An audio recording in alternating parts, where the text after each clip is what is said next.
Bonjour et bienvenue dans le jour 11 des 24 jours pour s'aimer.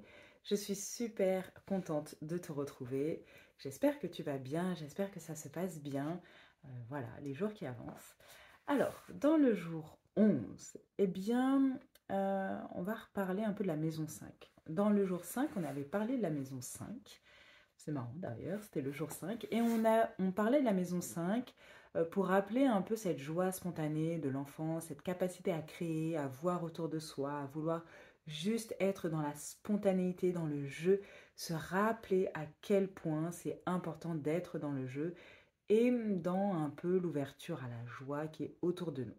Ça, c'est le jeu finalement. Jouer, c'est vraiment la joie, euh, profiter de la joie qu'il y a autour. Aujourd'hui, on va parler de la maison 5, plutôt dans l'autre sens, dans le sens d'enfantement, parce que la maison 5 en astrologie, c'est aussi la maison des accouchements, de la grossesse, de ce qu'on accouche. Alors, je ne vais pas te dire d'aller faire un bébé aujourd'hui, euh, voilà, hein, pour t'aimer. Mais juste, en fait, simplement faire ce parallèle avec enfanter, avec le fait d'enfanter. Enfanter, c'est faire quoi finalement? C'est accoucher de quelque chose, d'un bébé, c'est lâcher prise totalement à un moment donné quand le bébé veut sortir. Ok, c'est vraiment, tu fais naître cet enfant et au moment où tu fais naître cet enfant, eh ben, tu as enfanté un enfant, mais tu as créé une autre chose. C'est que tu t'es créé un autre rôle. Tu es devenue mère aussi. Il y a vraiment un lâcher-prise total aussi, et une confiance sur ce qui va sortir, ce que tu fais naître, cet enfant. Voilà. Donc, il y a un lâcher-prise sur ce que tu fais naître. Et en même temps, pendant que tu fais naître, eh bien, tu nais aussi toi personnellement. Finalement, Finalement, dans l'expérience de l'enfantement, donc de l'enfantement réel, hein, quand on accouche d'un enfant, tu accouches aussi de toi-même. C'est vraiment un moment où il y a l'enfantement d'un enfant et de soi-même, une reconnexion à son propre enfant intérieur, à sa propre création. Voilà, en fait c'est la même chose. Pourquoi je parle de ça? C'est la même chose dans nos créations personnelles. C'est pour ça que la maison 5, c'est une maison de l'enfant intérieur, de la créativité, de la grossesse, des flirts aussi également, des amours, des petits amours sympathiques, du romantisme, etc. Mais on n'est pas là pour parler du romantisme aujourd'hui. Et là, l'idée, c'est que hier, tu as créé des fondations, des racines sur de nouvelles bases pour pouvoir ensuite avoir un arbre merveilleux, vertueux, avec de belles feuilles, de beaux fruits.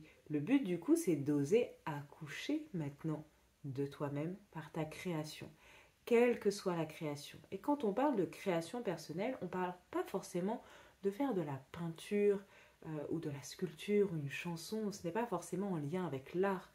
Ça peut être tout, c'est-à-dire créer une atmosphère magnifique chez toi, créer une bonne ambiance à ton travail, créer un bon repas, créer une belle coiffure, créer, je sais pas moi, un bon assortiment de vêtements, créer de belles relations, créer, peu importe ce que tu veux créer, qu'est-ce que tu veux créer, je le répète encore une fois, pour accoucher de toi-même et accoucher de soi-même lorsque la femme elle est en train d'accoucher là, comme ça, eh ben elle pense pas à ses ancêtres. Elle va pas faire comme euh, demander la permission avant de pousser et faire sortir le bébé. C'est pas ce qu'elle va faire. Le bébé il doit sortir, elle pousse et elle accouche. Enfin là il y a vraiment ce lâcher prise. Ça demande en fait de faire confiance à ce que tu es littéralement au fond de toi, ce qu'il y a au fond de ton être, de ton corps, pour pouvoir accoucher de toi-même par la création. Quelle que soit la création que tu veux faire, voilà. C'est la femme qui accouche. Elle est dans sa...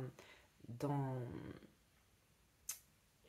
elle pousse et voilà, enfin, elle doit faire confiance et faire sortir ce qu'il y a au fond d'elle. Et ben toi, c'est la même chose aujourd'hui. Comment, symboliquement, tu peux faire sortir ce qu'il y a au fond de toi sans attendre la permission de ta lignée, sans attendre la permission de la société, sans attendre que tu sois soi-disant légitime, que tu fasses je ne sais pas quoi, qu'est-ce qui te donne cet élan vital en fait, qui est hyper important pour s'aimer parce que l'élan vital qui nous permet d'accoucher permet de nous accoucher nous-mêmes et nous accoucher nous-mêmes, c'est s'abandonner, c'est davantage ton petit truc en fait, mettre davantage ton petit truc aujourd'hui. Soit tu crées quelque chose à partir de tes qualités, de tes dons précieux.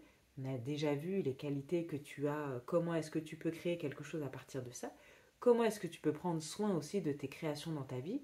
Tu as construit de bonnes bases solides hier, ou en tout cas tu t'es interrogé sur les bases solides que tu peux mettre en place dans le but après de bâtir quelque chose de plus grand que toi. Eh bien cette construction que tu fais, c'est aujourd'hui.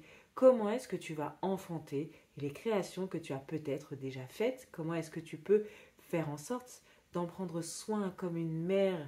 Une fois que la mère elle a accouché, elle prend un bébé, elle en prend soin, elle est à son écoute, elle lui donne le sein, etc. Peu importe, elle prend soin, elle fait attention, elle dort très peu, elle est focus sur sa création, qui est le bébé.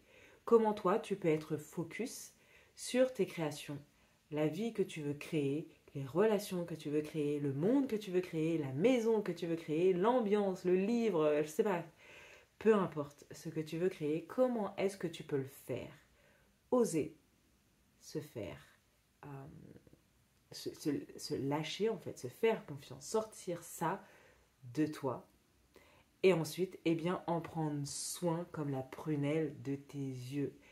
Plus tu prendras soin de tes créations, et non pas de tes possessions, de tes créations, plus il y aura de l'amour que tu recevras pour toi, parce que tu prendras soin également de toi finalement. Voilà, j'espère que cet épisode t'a plu. N'hésite pas à le partager autour de toi et à me taguer sur Instagram pour me dire quelle création, là, tu es prête à accoucher, là, aujourd'hui. À très vite.